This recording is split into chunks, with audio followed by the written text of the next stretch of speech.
The 12 cargo ships carrying almost about 350,000 tons of grains sailed off from Ukrainian ports. This even as Russia announced that it is suspending its participation in the Black Sea Grain Initiative. Now, what is interesting is that this is the tweet that's in fact been put out by Mr. Amir M. Abdullah. He said, civilian cargo can never be a military target or be held hostage. The food must flow. The United Nations Chief Coordinator for the Grain Initiative, of course, put out this tweet, and the marine traffic resumed at the Ukrainian ports after a massive drone attack on Russia's Black Sea fleet in Sevastopol on Saturday. Russia had pulled out of the deal that was brokered by Turkey and the United Nations. Moscow said that it could no longer guarantee the safety of the ships under the deal. Kremlin has reiterated the same again today as well. Now, Kremlin spokesperson said that in conditions where Russia talks about the impossibility of guaranteeing the safety of navigation in these areas, such a deal is now hardly feasible. But the statement did not specify as to why shipments would now be unsafe. Now, in absence of this information, Kremlin's statement, of course, comes as a clear threat. It's also at this point of time unclear under what conditions Moscow might rejoin this arrangement. Meanwhile, as one of the brokers of the Black Sea Grain Initiative, Turkey has now stepped up its diplomatic efforts with the two warring nations in a bid to try and save the deal.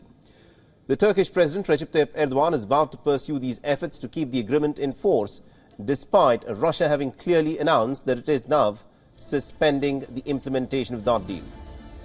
With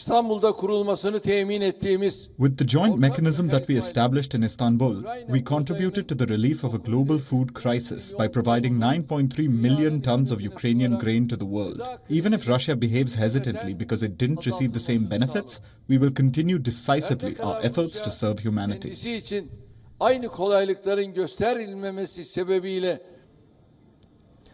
Now, shortly after the President's address, Turkey's Defense Minister Hulusi Akar also spoke with his Russian counterpart about Moscow's suspension of the deal.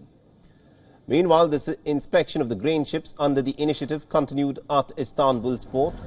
A United Nations spokesperson also confirmed that the Turkish and the United Nations teams had restarted vessel inspections under the Black Sea grain exports deal.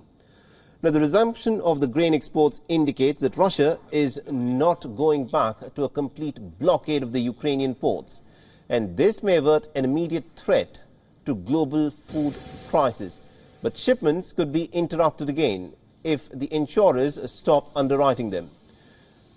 The Lloyd's of London is one such company that has underwritten many of the shipments so far. An executive from the firm said that they are pausing writing new cover for the shipments until they have a better understanding of the situation in the Black Sea. Ukraine and Russia are both amongst the world's largest exporters of food. For 3 months, the United Nations-backed deal had guaranteed Ukrainian exports could, of course, reach international markets, lifting a Russian blockade on the Ukrainian ports. Moscow's decision to pull out of this deal, remember, sent the global wheat prices soaring by 5% since yesterday morning.